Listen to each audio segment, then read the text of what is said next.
I'm Joyce Hornady. You might say accuracy is my business. I make bullets. You are listening to the Hornady Podcast. Thanks for joining us and enjoy the show. Hello, everybody. Thanks for tuning into this episode of the Hornady Podcast. I'm your host, Seth, and today I have the original intro to the podcast along with two guests. I have Assistant Director of Engineering, Joe Thielen, Marketeer, Preston. Guys, thanks for coming to the podcast, and thanks for bringing, as we talked about, just stacking up precision rifles on the table here. You bet. There's quite a bit. Yep. This is a first. I like rifles, though, so yeah, one's better than two and three's better than two, right? That's right. That's good math. Real quick, before we get into these rifle builds, and basically this is just a trio, the trifecta, if you will, of 22 Creedmoor. And we're going to talk a little bit about the 22 Creedmoor, about what we're using these rifles for, because they're all a little bit different.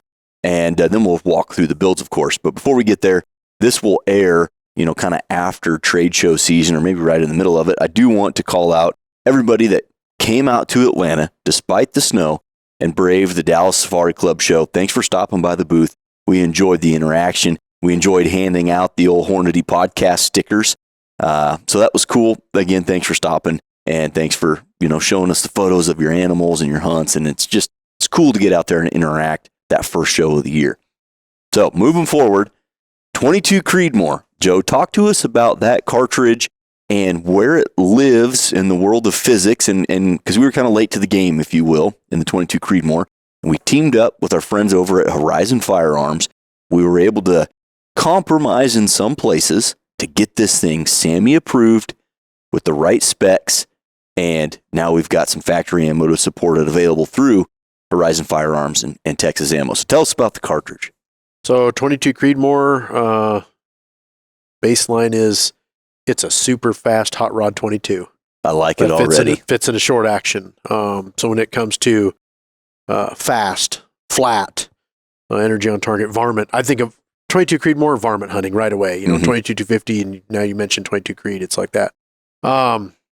It's just it's a 473 standard bolt face. Okay. Cartridge loads to 2.8 max, but obviously we load shorter than that depending on the bullets that you load. You put like 88s or something in there. They're 8 twist spec, which is an important specification on 22 Creed, because obviously there's faster 22 cal barrels out there, but as fast as you can push bullets with this cartridge, the velocity, a faster twist rate is just, your RPMs become counterproductive in a hurry. Yep, that's a problem. Yep. Don't want to be spinning any bullets apart. You mentioned, pushing, some people want to shoot an 88 out of a 7 or 7.5 twist. Well, factory ammo available through Horizon, those 80 grain bullets. Why the 80? Because it's like the sweet spot. Okay. You get a lot of speed, you get super flat trajectories, but yet you have all the aerodynamic efficiency of an 80 grain long range match bullet. So most people with 22 Creeds, we're going short. All of them on here are short. The factory ammo that's available, it's an 80 grain ELD match in our match line, or an 80 grain ELDX in the Precision Hunter line. Those are doing nearly 3,300 feet per second from a 24-inch barrel. That is moving right along. Yeah, it's fast. Really, really fast. Yeah. So we're going to be talking a lot of speed here. So before we get into your individual components and the load that you're shooting, tell us what your rifle's for. Obviously, wearing a little bit different optic than the rest of them. So that's a night gun. Long story short on this one is, Jason said, I want to have a ELDVT in a 22 Creed offering. I'd like to do that. And I was like, man, I don't know. I want to go shoot this one myself. Because anytime you get, high performance, high velocity, all those things, I'm like, I want to go do this because I know what it's going to be used for, right? Right. I mean, I'm one of those users. So I said, let me build one. I got components all sitting around. This gives me a good excuse to do it. So I threw this thing together to shoot coyotes varmints or coyotes, predators at night, with ELDVTs. Yep. So that's what you got. What I have. So it was a very intently built gun just for I need a test platform to go shoot some coyotes at night. That's correct. Yeah, I think I need a test platform to shoot coyotes at night too. Me too. Yeah, I think we could both use Sign us another one. all up. So before we get to everything, as far as the optics go and the efforts of night hunting, which is a blast, let's walk through this, and we've got 3 to get through. So we'll walk through this one pretty quick. But the important part here, the heart of the rifle, the receiver. Now, there is something special to note about that action. So what action is this, and what are the features of it? So it's a impact precision 737 with 75-degree bolt. That's the key here. 90-degree bolt will not clear this knob. So your regular Remington 700. Ask me how I know. Yeah, you got a chunk out of your thumb. Yeah. Ask me how I know. So anyway, it won't clear there. So Tate sent me a 75-degree bolt, which is, it's perfect. It's fast, runs just the same. So anyway, that's what you need there. You never know what knobs or covers or whatever are going to come on whatever night scope or thermal you run. And this one happens to have the battery compartment knob right in the way. So right. Well, that's an important point, not just for this rifle, but of any rifle build. If you're getting into building a custom rifle and, might consider what optics are going to look like on there.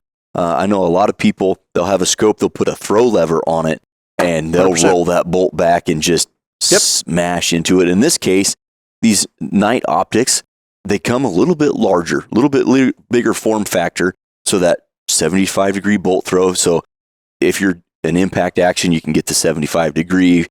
Otherwise, look for a 3-lug action or something that'll give you closer to a 60-degree throw. just more clearance for your bolt, right? Yep. And just amazing friends over at Impact, Tate and the team.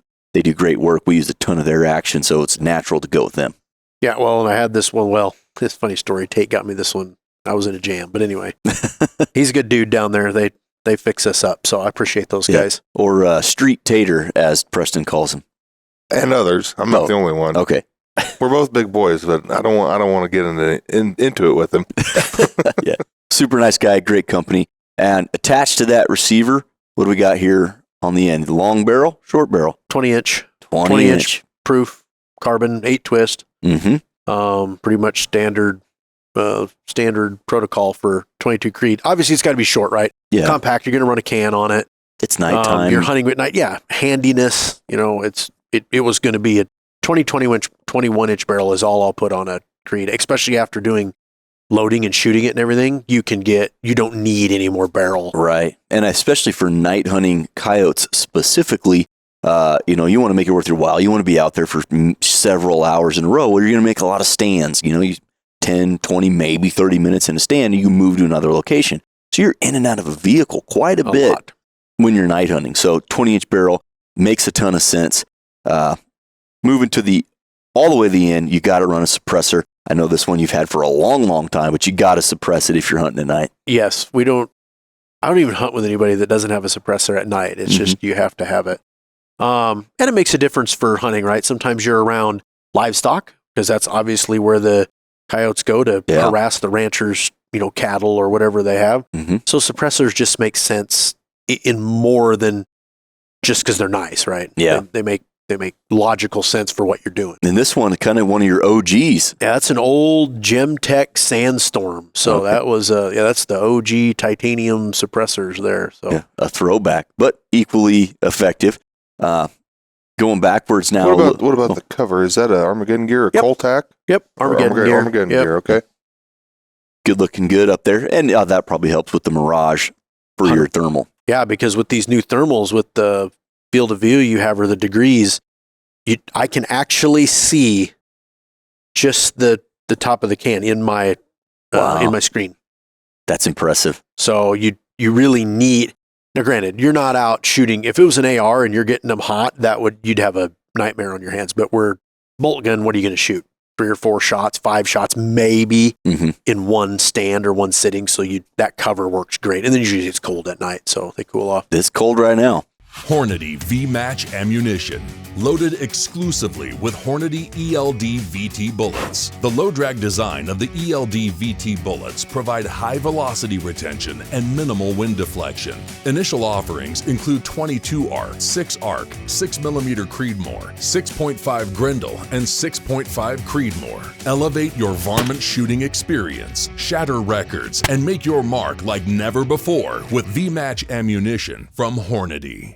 Moving backwards here, I see a trigger in there, and I have to note it's not your typical jewel. No, because You got a jewel in everything I've seen. This is new. What do you got for trigger? Trust me, if I had extra jewels, I'd have an HVR in there, and I don't have one. This is a I have one you can have. man. I like them, guys. I've had good luck with them. This is a great trigger, Trigger Tech. Okay. And then I adjusted it down a little bit. It's the standard, The primary. Yep. Okay. Standard Trigger Tech. I did tune it down a little bit, lighten it up just a little bit. It's still probably, I didn't measure this one, but from squeezing thousands of triggers, I'm going to tell you this one's 1.5 pounds. Perfect. Which So for hunting rifle, that's especially when it's cold out. 1.5 pounds, 2 pounds for this type is where I like to be. Right. So we got the magazine sitting here.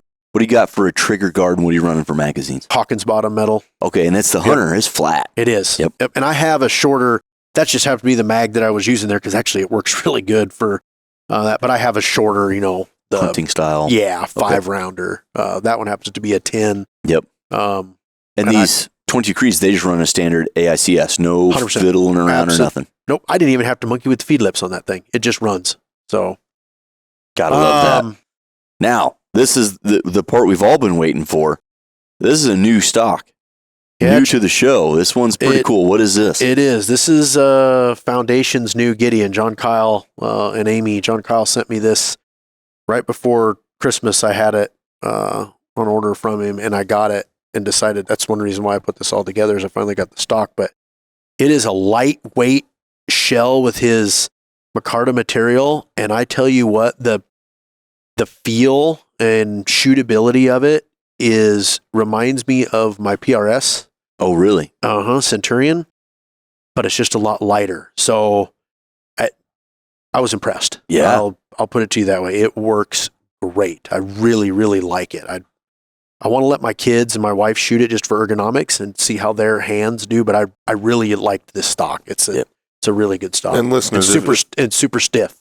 If you've looked or held some of it's kind of their first foray into hunting stocks, right? Yeah, lighter weight ones. Typically, they're 8 to 10 to 12 pounds, right? Just the stock alone. Yep. What do you know what this stock weighs roughly, I Joe? don't, Preston. I don't remember. I think it's under 3 pounds, if I'm not mistaken. Wow. I know think. I'm almost certain it's 2 something. Yeah. Because that would make it 16, 32. Yeah. 30, 40. Yeah. That's about what it is. Okay. I don't know exactly, though. Well, they make just amazing stuff, and the Foundation stocks have become synonymous with precision rifle shooting. And so many of these precision rifle competitors also very competitive varmint hunters. And depending on where you're at in the country, coyote hunting is big business. Yep. And it's just fun out here. But yeah, there's a lot of tournaments that pay big bucks. And we're probably going to get asked, and I'll just answer it right now. Another reason why I love these. So he is so good with his machining and inletting that it's not bedded. I just take that 737 and drop it in there, and they fit like a glove. Mhm. And I love that about it. Then they shoot well. They're predictable in and out of the stock. The repeatability is great. So kudos to those guys. They do a really good job. That is great to hear. Is this the micarta inside and then a carbon shell? That's what John Kyle has told me. It's a shell on there. And then micarta, you can't really see inside there. But anyway, yes. Okay, yeah, because a lot of times you'll see them, they're brown or Yeah. dark black, Yep. And this one looks totally different because you actually see the carbon fiber weave in there, and we'll get a close-up of it, but Yeah. a nice little paint job, too. Yeah, it's a good-looking rifle. And then kind of lastly, you've got some stuff up here. You got some accessories. We got the bipod on there. See a Picatinny rail. See an Arca rail. How are you running this at night? Is it mostly off here? So what do we got up front? That is a great question, Seth. The setup as it is now with the Atlas on there is how I do it when I'm like sighting it in or bipod to bag, making sure everything is right. Now, when I go night hunting, that bipod comes off and you're primarily running it either on a game changer or you're running on tripod. So hence throw the game changer on the fence post or over the tripod. Yeah, whether you're up in the back on a rack of a truck. Oh, sure. So you can get some elevation, a fence post, tree branch, whatever, rock, whatever you're sitting by, piece of machinery, and then you run a game changer, or you clamp into your tripod if you're out in the field. Beautiful. So that's why it is set up like that. Awesome. Now, right up top, worth more than most of the rifles on the table. What's up on top that you're using for your night stuff? That's an iRay Rico GH50R. So that's the Rico 640 with the built-in laser rangefinder. Wow. So it's pretty solid. I used it here a couple weekends ago, and I tell you what, it was pretty awesome, especially when you have the point and shoot capability of 22 Creed. I mean, Well, tell us about that. How'd that hunt go? How many people did you have? What'd you lay down for dogs? So there was me and two other guys that we hunt coyotes quite a bit together, and we hunted for a couple of, a weekend, just made a guy's weekend out of it, and we helped some ranchers out, and we ended up shooting, I think 48 is how many we put down. So we did, but we shot clean. We shot clean, and they were coming in good. So it was. But what I really like about the 22 Creed, and people told me about it, and I was like, yes, I believe you. I know all the numbers and stuff, but I wanted to see it firsthand. I was very impressed with if I could get a good range on them, and they were inside of 350 yards. All you have to do is point at them and squeeze the trigger. It is so fast and so flat that it made that part of hunting easier than it does with a lot of other cartridges. So that was amazing. That was pure fun. Yep. Well, and in the world of like you're hunting a lot of the same ground in a certain area, tens of thousands of acres with these ranchers, you can't be educating coyotes. When you call them into a call, they need to not come out of there. And when you've got the ability to just, they're inside of 350, all I have to do is put it on the shoulder. Oh my gosh, that's going to increase your kill ratio just phenomenally. Your confidence goes up. You're able to anchor those dogs even if they are 320 yards away.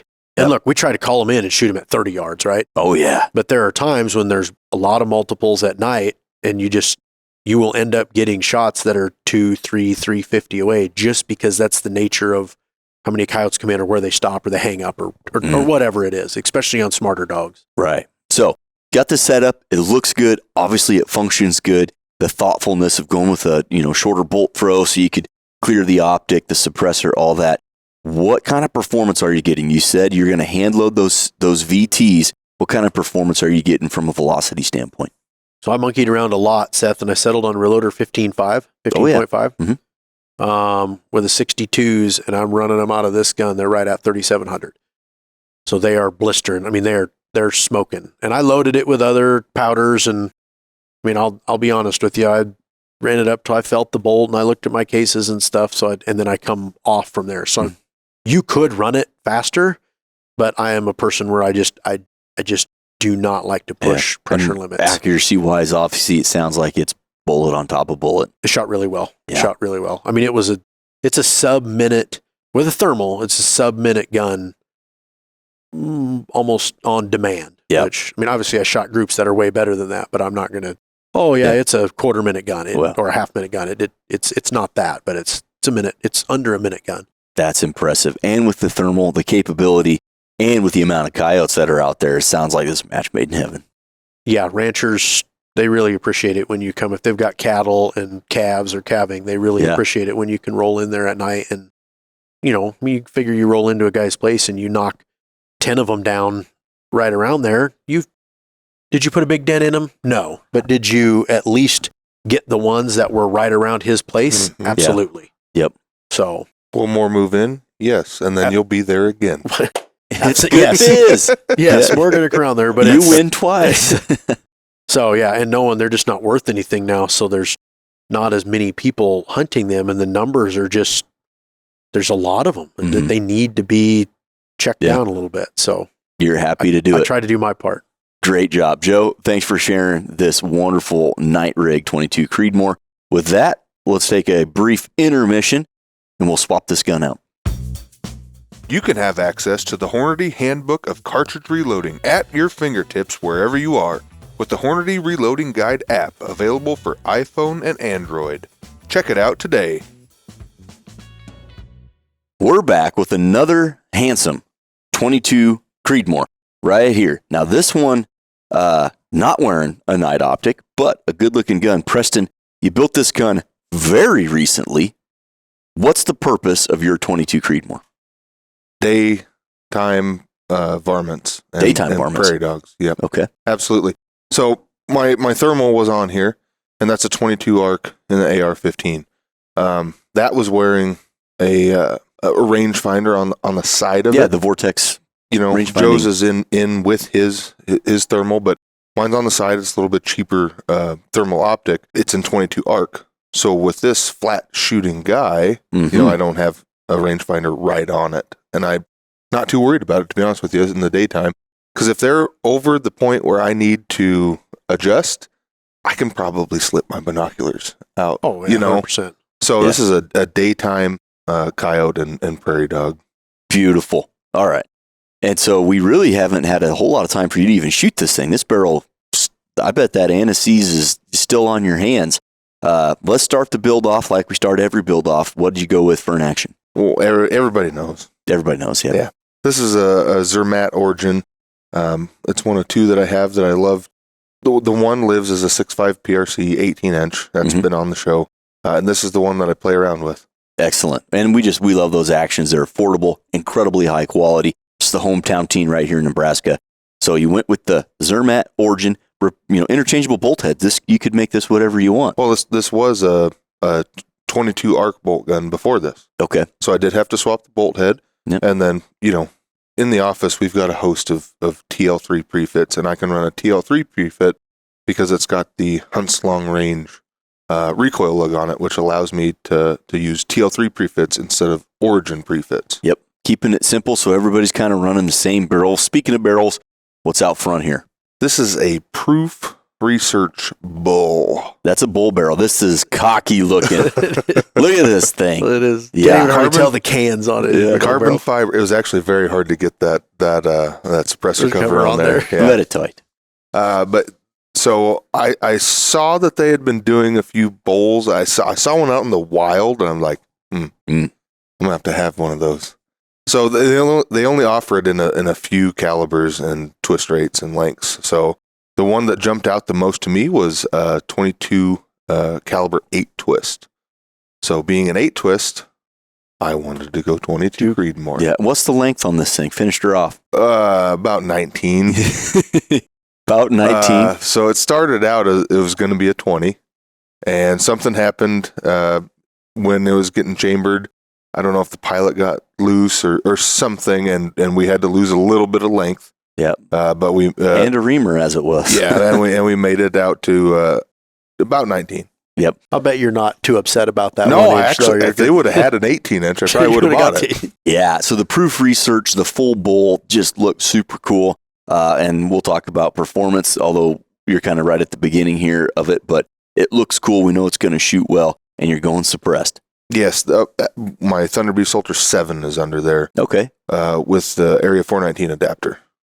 Yeah, everybody knows if they've watched any of your rifle builds. But it's just the easy button, and you went with the Ultra 7 on here with the little bit shorter barrel. Yep. You're going to get some sound suppression advantage over an Ultra 5, and you're really not that long. I mean, there's a lot of older. Joe's 280 Ackley hunting rifles barrel's longer than this. It's longer than this. Yeah. Well, it looks cool. I love the matte black look. You got the black on black. Trigger. That's Trigger Tech primary. Not the USA version, I don't think, though. Might be a special. I don't know. It's a Trigger Tech. It is not a diamond. Not a diamond. Yeah, the USA ones, the Independence Day specials, I think we each have 3 or 4 of those I've things. bought them many, many times. They're always on sale around, and then they sell them after Some people Independence tear them Day. year-round. Yeah, great trigger, though. And again, when you, like Joe with his HVR, once you find a shoe and a brake, everything just is like the same, and then you get multiple of them. It's hard Just to go used away to it. from that. And so we've been using the Trigger Techs for years, and it's kind of a natural fit. Yeah, except for the competition rifles. My Trigger Tech primaries are all set at 2 pounds. Yep, fair enough. Now, bottom metal. AI style, of course. Yes. And what do we Indeed. got here? I believe that's West Texas Ordnance. I believe as well. And that's Badger bottom Okay. metal, I believe. Excellent. Yeah, a little bit bigger down here, barricade stop, and then big handle to Well, get when that I thing run out. out and the coyote's 800 yards away, I want to do a fast mag change, you know? Yeah.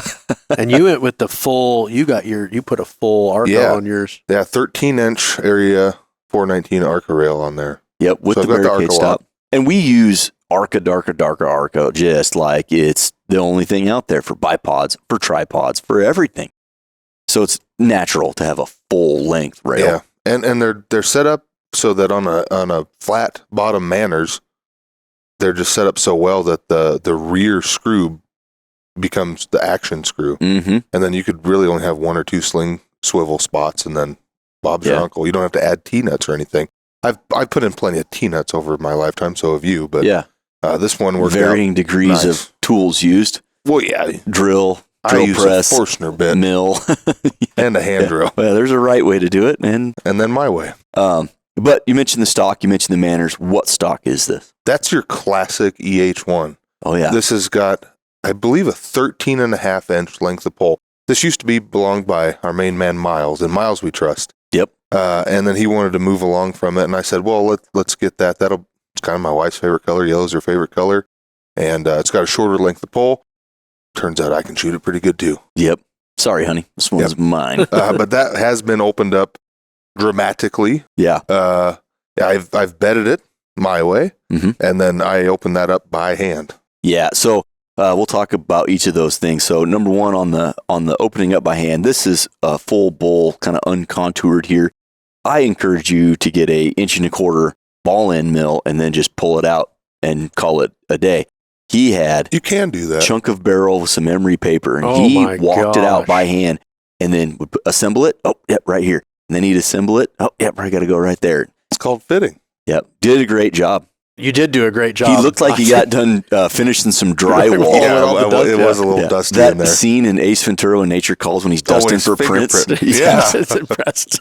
Now, and you said you bedded this. Yes, Okay. absolutely. I like to do that on all of my stuff. Now, when Miles got it, when I got it from Miles, I think it only had one pillar. Yes. Like Miles runs his stuff a little weird sometimes. Used to. So I put in another pillar, and then while I was at it, I bedded it. Because not only do I enjoy it, it probably doesn't need it. It's got two pillars, but it is a glove-like fit. But now. you wanted to do it, and Yeah. then you know what you have when you get done. I mean, getting it in and out, it is a nice fit. Yeah. Well, and like Joe just mentioned, you wanted to do it. You know what the result's going to be. If you're doing this and X plus Y doesn't equal Z, that's one thing that you can go, well, oh, I don't have to tear it down and look at the bedding because, or I don't have to tear it down and bed it because I already did it. Yep. Well, it's a peace of mind thing, and the first time I did it, I'm not embarrassed to say it, I glued a gun to a stock. I did it. Was that your That was my Mosin. Mosin the Yeah. gun? That Hey, was 9 years ago. that's a good shooting gun, though. Let's It not is take now. that away from it. So I lost the stock, but so you can. There was some apprehensiveness after I did that, but I've done many since, and, Mhm. and once you get the feel of it, you're not so worried about it. No, and it's when you pull that thing apart, and it's just like it is a perfect 1-to-1. It looks Yep. good. Love that. Talked about the stock, the trigger, bottom metal, the rail. This has got the old Atlas on here. Yeah, that's for this podcast. Yeah, because again, you're clamping that thing into a tripod Yeah, and honestly, most of the time. I mean, I'll shoot groups with the bipod. Don't get me wrong, but Sure. when I'm zeroing it and then taking it out, I'm going to run it off of a tripod. And then, especially you're sitting up on a hillside, you can get the tripod leg out way down in front, and you're tucked up into the hillside, right in your pocket, and everything's groovy. So for the day hunting, jump up to the top of this bad boy. Got some more black color to go with the black on black look of the barreled action. Yep, there's a Leupold Mark V 3-18. Got it. And that's 3 to 18 more than a person needs, especially for a varmint hunt. I would agree. What do you got for rings? Also Leupolds. I believe those are Mark IV. mediums. Yep. Do you have a standard reticle in there, or did you No, that's a TMR. get TMR with? Okay, so you No. got some. No, No, it no, is. it's not. It's a What's it called? Trimmer 3. Tremor 3. Yeah, it's Oh, it's busy. It's yeah, very busy. It's very busy, and most of that stuff completely useless for us. But it is an optic we had available after doing a media event, and seemed like a good fit for this. Here's what I like about it. Got a locking turret. Oh yeah, Positive clicks. You know it's going to track, oh yeah. and it's got 2/10 wind holds. 2/10 wins old cap Yeah, windage that's- turret. I mean, nothing wrong with that, especially if there's some distance involved with. Yeah, but most of the time it just lives here about 10, 11 power. Yep. Now, Preston, I mentioned you just got this thing put together. That's true. Little snafu with the reamer. However, that put us behind a little bit. You got the gun built. preliminary test results. You shot it. Yeah, I did. But I did some shooting on it too. The velocity that I gathered, and this has probably got about 10 shots in it, with 80 grain ELDX is 31.19. Yep. Out right of a 19-inch barrel. Nothing wrong with that. No. That's That's faster than anything I've ever shot. Yeah, like it's I'm not used to it. Yeah. So it is going to take a little getting used to, and especially after you share your 62 grain load with me. Did you run? I'm totally curious, just as a comparative note, because obviously we didn't go over this ahead of time. But have you ran your numbers then with an 80 grainer for zeroing distance and then your point blank on No, like a coyote? I'm really yet. curious what with that heavy a bullet versus like this. What are your trade offs, right? Because you're going to have more energy on target, less wind drift than I have. I bet you. I bet you're flatter though. Oh yeah, I know I'm flatter. I know I'm flatter out to 400 or 500 yards. Yeah. I mean, I was just curious what yours are. No. Well, the time is right to go ahead and do that math and get a hand load worked up for something to go splash some coyotes, because it's absolutely getting to be prime time here in the next couple of weeks. Well, hopefully we can squeak down maybe some Friday afternoon, do a couple day sets, and then do some night sets down where I come from. Talk me into it. There's some acres there we could You look won't at. have to twist my arm. That's But for yeah, sure. So far, like I said, I think there's 10 shots down the barrel at this point. Shoots about a minute. Yeah, at that 100 was yards. that was when I shot it in the tunnel. I couldn't see down the tunnel through the scope. The Quite a bit Mirage, of mirage. Mirage at Oh, that it was time miragey. was really rough, but Preston got wrapped up doing something for work. I was like, oh, I'll go run down there. Put it on at 25, 2 inches low at 25, jumped over to 100. Shot a group, it was like 9/10 on a 5-shot, and I had a really hard time seeing where I was aiming. So I definitely think there's meat on the bone from the accuracy department, especially with the right shooting conditions. But yeah, trying to hand load with the 62s or maybe the 75s, and then we can always go with that factory 80 grain X or 80 grain match. Yep, I like it, Preston. and those are the easy button. Yeah, I Little much bit. prefer that. Awesome. Well, I do appreciate you going through your 22 Creedmoor. It looks good. It shoots good. Let's go find a coyote here in the next couple weeks. Utilize your space your way with the modular Hornady Security Square Lock Organizing System. Mount the Square Lock panels anywhere in your home or shop. Then attach the wide assortment of Square Lock accessories to securely store firearms, tools, gear, or any other valuables in any possible configuration. Keep your reloading bench or gun room organized with the Square Lock Modular Organizing System from Hornady Security. All right, guys, we've got the final 22 Creedmoor set up here. This one, the personal gun, this one's for me. This was my 22 Creedmoor build, and my involvement with the 22 Creedmoor started several years ago, actually. So in 2017 or 18, I was working for you at the time. I thought, you know what I need is a 22 Creedmoor in my life. So ordered a barrel in and shot it and had great luck with it. And it was one of it was the cheapest barrel that you can buy online. It really was. It was the most inexpensive barrel I could find. It showed up, got it chambered up, and it shot the first thing I put in there, just bullet on top of bullet on top of bullet on top of bullet. I was like, well, wasn't much of some fun. effort, and I never really did anything with it. I actually gave it to my old man to pack around in the truck, shoot coyotes or whatever, and he never did lay down any dogs with it, and ended up shooting it a little bit took it on a deer hunt, never shot anything, and eventually sold the barrel as a pre-fit, just moved it on down the line because I didn't use it. Fast forward, we team up with Horizon Firearms to take this thing to Sammy, and it became pretty evident that I was like going to need a 22 Creedmoor. So as it were, I teamed up with the guys at Stiller, which are the same guys at Horizon, for one of their new Wombat actions. So a lightweight steel action, standard bolt face, and it has similar weight to most titanium actions on the market. So pretty cool long range kind of lightweight hunting action with the standard bolt face on the short. I needed to build something, and I didn't want a 6.5 Creedmoor because I got one of those, several, and I didn't really want a 6. And like I said, it was like, oh yeah, we got to do the 22. It makes sense. Yep, that's a Stiller Wombat, as they call it, the cuddliest little death machine. They've got relief wherever they can, it looks like. absolutely. Yeah. They didn't take any weight out of the bolt except for the shroud, but the bolt body's the same. So, yeah, kind of a unique action. I would encourage the listener to check those guys out if you haven't for your next build. They're still doing the Predator line. About 22 ounces. Yeah. Hey, it makes sense. Yeah, they do Golly. everything 22. 22. Yep. So that's the Wombat, and attached to it, I went steel barrel. Now, could have gone carbon, went steel. Now, this is a benchmark, 1-8, and the guys at Horizon, I asked, because I needed this for an upcoming event, which we can talk about. I was like, oh, I don't have time to really order a barrel. Do you guys got anything you can ship me? And yeah, they had a benchmark 1-8. I told them I was going to finish it off at 18.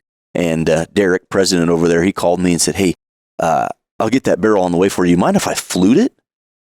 And I was like, no, man, what? Yeah, if you want to flute it. He's like, oh, yeah, I got this flute pattern I've been kind of daydreaming about. I want to try it out. So turned out a really cool flute pattern that just looks unique. It's one of those, it's not as sharp as it looks, but it does look cool. Love that aesthetic. Threaded that baby 5H24 like we always do, running the Thunder Beast Ultra 5 out front, because why not? Because that's what you do. Yeah, I went 18.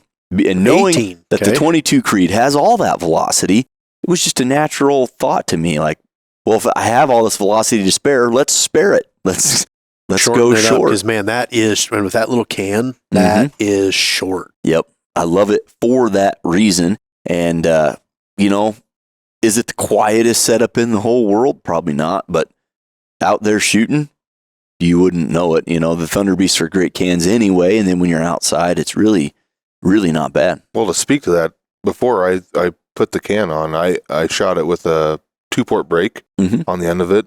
And I don't want to do that again. So you shot yours without a can on it. Yeah. I shot mine without a can on it. I don't want to do that anymore either. Never. No, Yeah. like, Little barky. I saw a lot of muzzle flash and barky. It hurt. Yeah. Yep. Thumbs down. Yeah. So suppressors for everybody. Yep. I love it. So we got the Ultra 5 on the 18-inch benchmark. Is that cool 3-groove barrel? Is that one of their 3-groove barrels? I couldn't tell you. It was whatever they had. I was just curious when it, what it is and your velocity and all that stuff. We'll get there. I'll have to take a peek. I don't know if it's a 3-groove or not. But back here, this is a really just kind of an old bottom metal. That's a gray bow Hunter. So it's flat on the bottom, M5 inlet. Got that from Preston. Oh, that's stock. You see mine too. I'll be darned. Yeah, so that's the flat bottom metal. And the reason I like that is I can use these 3-round magazines from MDT. This will put me 1 in the pipe, 3 more on tap, and it's completely flush. So it doesn't stick out. I can use my 5, I can use my 10, but I really like, for hunting purposes, I really like that. This is a Trigger Tech primary, set at about 1.5 pounds, 2 pounds. And again, we've said it 100 times, that's just the go-to for a lot of us, for me included. What we have that bolted into, though, this is kind of almost a complete Horizon rifle, just assembled by me. This is an Iota Echo stock, so carbon fiber stock, nice vertical grip, got the thumb shelf, lightweight, feels good. super comfortable. It's got those same ergonomics that we've all come to love. If you're a precision rifle shooter, that stock shape translates over to your hunting world, like the EH1, for example. It feels right. And so, yeah, lightweight stock, good grip angle.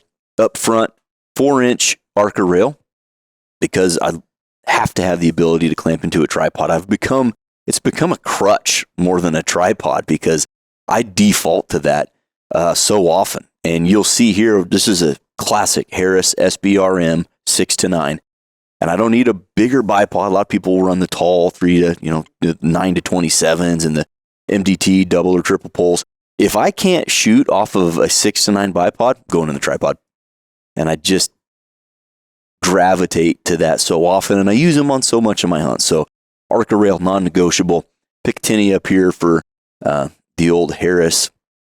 And on top, always been a big fan of the tallies. I love to get things down really tight, remove a whole rail out of this.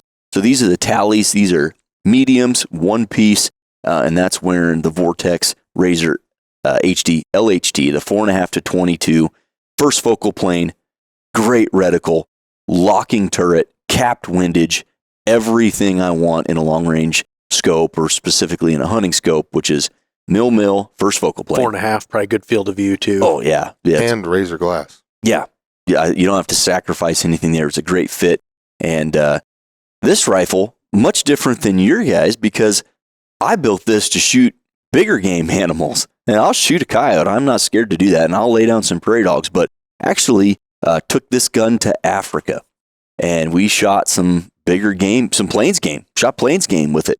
And just the performance of the 80 grain ELDX factory ammo. Now with the 18-inch barrel is doing about 3130, I believe. So it's still scooting right along. And man, it hammered animals in Africa, and that maybe could be a podcast in and of itself. But for Africa plains game, for the hefty majority of them at a lot of different ranges, this thing really performed. And then fast forward to Nebraska deer season, I did a few things that I don't do very often, and I ended up in a elevated tower stand, killed my second deer ever from a box blind. And it just feels weird doing it, but I'll tell you what, it was cool. It was raining, so I was really happy to be in there. But I had a buck coming across this field about a quarter mile away or so, and it jumped onto our property and was walking through the grass. And all I could see was occasional antler tips. During the rut, nose to the stone, it'd pick its head up, I'd see its antlers, and then it's cruising. And I've only got about 300 and some change of yards to decide, what is this deer? Do I need to get set up? And I got a decent look at it, and I was like, oh, I should probably get the gun out of the case, because I hadn't got the gun out of the case at all. I had no intention of actually filling the tag. So I was kind of hosting others, and so I was just getting out of the way, and I was on the complete other side of the property. But I got the gun out and put my spotting scope on them, and got the phone scope going, and deer hit a clearing. I was like, oh, that's not a bad 8-point right there. And it was about 5 yards from jumping over the neighbor's fence, and the grass was all laid down right there, because that's kind of the edge where we drive around. Stopped. It just stopped moving, and I had a range on it already. Threw the dope on the gun, 409 yards, and I leaned back and looked at my phone scope, and he was in the center of the camera, completely focused, and he was just standing there right next to the fence line. So I didn't even think about it. 80 grain ELDX, high shoulder, just poleaxed him. Dead in his tracks, didn't take a single step, and didn't even second guess it with this little cartridge. So I was really impressed in my trip to Africa and in this deer season, the capabilities of what a hot rod 22 can do. Yeah, it was fun. One thing that we noticed that was fun, if you shoot a lot, the sound report from a steel will come back to you. So we're shooting 22 Creeds. All three guys are shooting 22 Creeds, but we're shooting different bullets at different speeds. Mm-hmm. So I've got the 62 at 3,700, and it is so fast, and the ballistics are so good on it. The drag is so low that we would shoot this plate. And I want to say it was like 409 yards, I think, or 410, whatever it was. And the report, you could physically tell that my bullets were there milliseconds before theirs, and the sound come back. It was amazing how fast that it got there. And that to me was just, it's one of those things you notice when you're out shooting, like, oh, that's different than what I'm used to, from ring and steel and PRS. You're like, you just get, it's going to take, that was fast. So that was kind of fun. Can't wait to try it. Yeah, I'm a big fan of the 22s, and the 22 ARC always has a special place in my heart. 100%. I got the gas guns. I got bolt guns in 22 ARC. Took one of those to Africa as well. But the 22 Creed, it's just one of those things where it's just past the click. If you want fast, this is fast. Well, like you worded, if you want to turn up the dial a little bit, you can turn up the dial. You want to take it to 11? You can do 22 Creedmoor takes it to 11. Yep. 3 beautiful rifles for 3 slightly different purposes, but like I said, it is, the 13th now of January, so it's going to be prime time. The breeding season is going to be coming on for those coyotes. They should be getting territorial right now. Yeah, they're going to be territorial. They're going to be looking for food. The females are, you get the distressed pup going on there. They're always going to be hungry. Territorial thing. It's just going to be the right time to go coyote hunting. And I hope to get out with you guys, do some stuff with these 22s. Anything else in the world of 22 Creedmoor or your specific rifles that you want to mention? I don't know enough I don't yet. think so. They're good looking guns. I just want to go shoot some more. I've only got like maybe a couple hundred rounds in my barrel. So sounds like you and Preston need to go out together to the range and just have a day, because Preston needs to get his. Yeah. I'm zeroed. I want to go hunting. Preston needs to get zeroed. He I need needs to to get get a zero zeroed. angle. If I'm going to play with the 62s, I need to get that done. So work to be done. Very excited to do it. I've never shot anything this fast. Yeah. Well, let's enjoy the speed. Let's get back to the workbench and the Except reloading for the bench. 204 Ruger that you had me shoot that one time. Well, that was fun. That is fast. Yeah. But these, though, you're right. 204 is super fast, but you wait till you shoot these at distance. Right. Because they get way out there right now. All I was doing with the 204 was any prairie dog 300 yards and in was eliminated. Yeah. And then that barrel ended up just drooping, like if you've ever seen a machine gun. Preston burned it down. Yeah. I'm just kidding. It It might wasn't that need hot. clean. I did clean it. Good. Yeah, it wasn't that hot, but it was definitely fouled out. Guys, again, excited about this. And we've got more trade shows to go to. So after this airs, if you're hearing this and you end up at maybe the Safari Club International Show or the Western Hunt Expo, let us know what you think of the 22 Creed or what your builds look like. We'd love to hear about it. Right on. You bet. Awesome, guys. Well, hopefully you enjoyed this episode about the three amigos of 22 Creedmoors, if you will, all slightly different and all for a slightly different purpose. Hopefully you can take something away from these and incorporate it into your own builds. We appreciate you listening, and we'll catch you on the next one.